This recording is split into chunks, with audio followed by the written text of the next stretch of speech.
There's no doubt in the start of 2024 racing season with the white car, it definitely had its promises. But as of late, we basically have had to rebuild the whole top end of the motor, do some turbo adjustments to the actual kit, and even had some issues at the track where we couldn't get the car to actually go straight. That's not gonna stop us here on the channel. Just like everything I always talk about getting your shit out the jack stands, we're gonna continue wrenching at this car until we get it right, we get it back into competitive form. Give me fuel, give me fire, give me that old desire.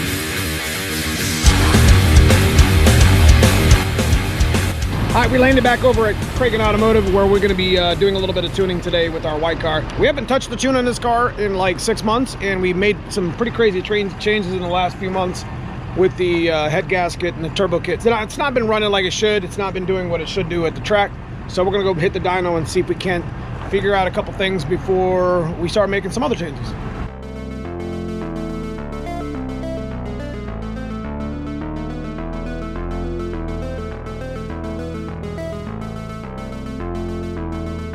Okay, so since installing the holley system on our car about January and February, we haven't been back to the dyno. But when we put the holley on, we had the 363 in, which we know had some bad head gaskets from a couple years ago, which we should have replaced. With the old turbo kit we put back on it, it also had issues. So there were some pretty major factors in that tune that are now fixed that we need to kind of address. We're not here to make no ridiculous horsepower number or whatever.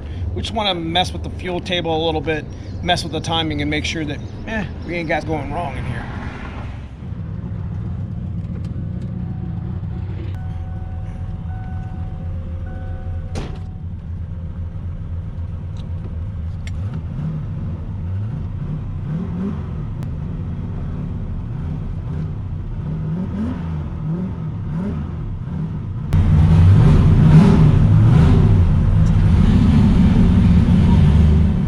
So we're working on a little bit of cold start because the thing started like an old damn truck. We're gonna get it strapped down and do a little bit of work on the tune, maybe make some hits and see if we can't get this thing right.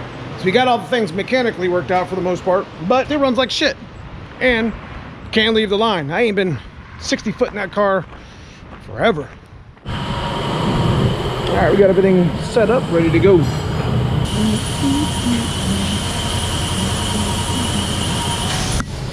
The nice thing about coming to the dyno is we'll be able to use it as a tool to get the white car right and get the tune right. Not just in wide open throttle range, but more in the mid-range, startup, and just making the tune right again. All right, we're gonna make some pulls here with Dave. He's gonna be outside tuning a little bit on our fuel table. You ready? Yeah. All right. What you want? You want me to fire it up?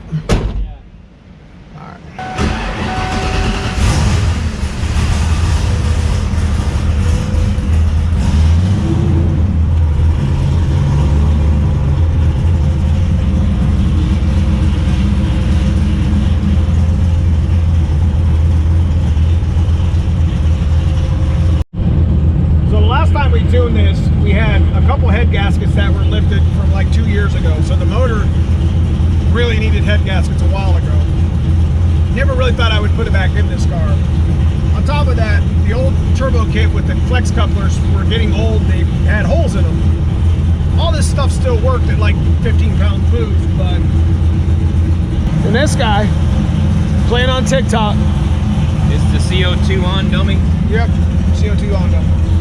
So naturally, things are a little bit different than our original tune when we came back to the dyno. So that's why we're here. We're gonna have some fun. More stripper glitter? Oh, you have none? There's some in my trailer. Okay, we set the dyno to sim, and we gotta do a little bit of acceleration enrichment until it's all off. All right, we're gonna make a pull.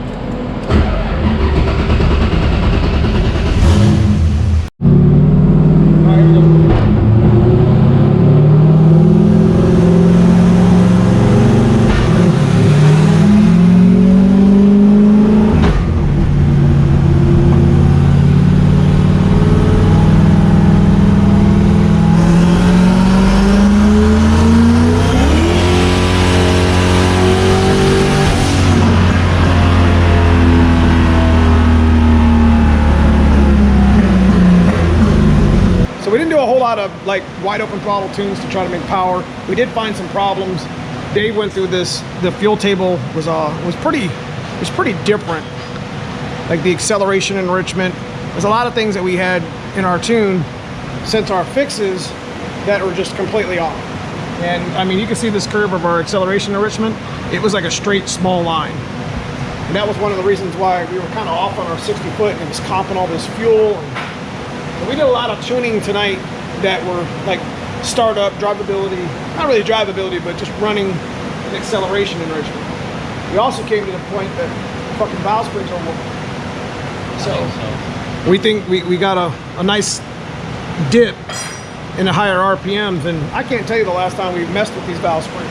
And we're gonna set something up a little bit better than what's in there. Because these heads are gonna be what's going on the 387 anyways. So whatever we do to them now, we're just kind of doing it in advance. When this motor comes out, we're gonna put some trickle high points on it. Again, guys, tuning is everything. I try to tell you guys here on the channel, you know, this is the little nickel and dime crap that you got to deal with when you're trying to get it to work right. So, what you think? Getting there. Yep. Closer. So next we got to hit the track. Gotta hit the track. We got to do the valve springs. Got to hit the track. We'll be able to make some, 15, 20 pounds of boost. They should be able to hold most of that power. You could probably see the dip from here. We got to finish the season with the NMRA stick shift stuff. We've got about 4 or 5 races that we're already locked into. So it's time for the coupe. We got some massive shit coming on with that, don't we? Thanks, Kevin, for taking 2 hours of your time and TikToking the whole time. It's been 2 years since we've messed with these valve springs. 3 years. Power's doing fine, boost is doing fine, and then all of a sudden power starts to fall off and boost goes up. And the only reason boost is going up, I think, is because the motor's starting to back up air. It's not processing the air. Then power's falling off so far, then boost takes a dump because the motor's not making enough exhaust anymore to spool, and it's just dying. I think that's why they go in opposite directions right here. Right. We definitely didn't hear any ignition problems. I didn't hear any misfires, didn't hear anything, and timing is solid, air fuel is solid, everything is looking good in the data log, but it's not working. But I want to show you real quick one of the things we did yesterday. We worked quite a bit on the fuel table and the cold start.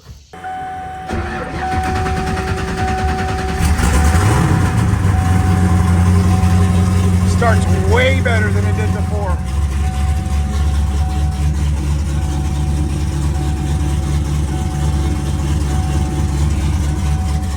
So as you can see from the video, we definitely have some upgrades that need to happen. Seems like I've just basically rebuilt this whole motor. I should have just pulled the whole thing out and just redid the whole thing all at once, right? It is what it is. The nice thing is we might not have to spend any money because we already did the valve spring upgrade kit on the old AFR heads that were on the 408, right? Remember? Spent a lot of money on that. And I'm pretty confident that we'll be able to use those springs in this motor. And just like it did in the 408, it'll wake it right up. Because we're definitely losing power towards the end of those dyno pulls, as you've seen in the graph. And it's just literally falling on its face. But outside of the valve springs, we had decided to take the white car down and give it a little bit of a break.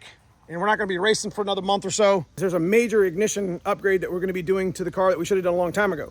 We talked about it in the video a little bit. So I'm going to be collaborating with MF Customs, Dan Kimbler, and we're going to be converting the Terminator X into a coil-on plug setup that we're going to bring here to the channel. Where we're at on our race program with the white car, coil-on plug is just a no-brainer. So we're going to be ditching the old TFI 35-year-old ignition stuff. The power we're trying to make and the times that we're trying to run in this car are definitely worth the upgrade. But guys, I just wanted to update you guys here on the channel, give you guys a heads up what's going on with the white car. We're not going to be racing it in August really that much, as we got some upgrades that we want to finish the season with and get the 408 ready to go as well. So if you guys enjoy this sort of stuff, enjoy the white car, the racing, and any of the budget build stuff we got here on the channel, check out that join button below, become a member of the channel, subscribe if you haven't already. I appreciate you guys for watching. We'll see you soon in the next video.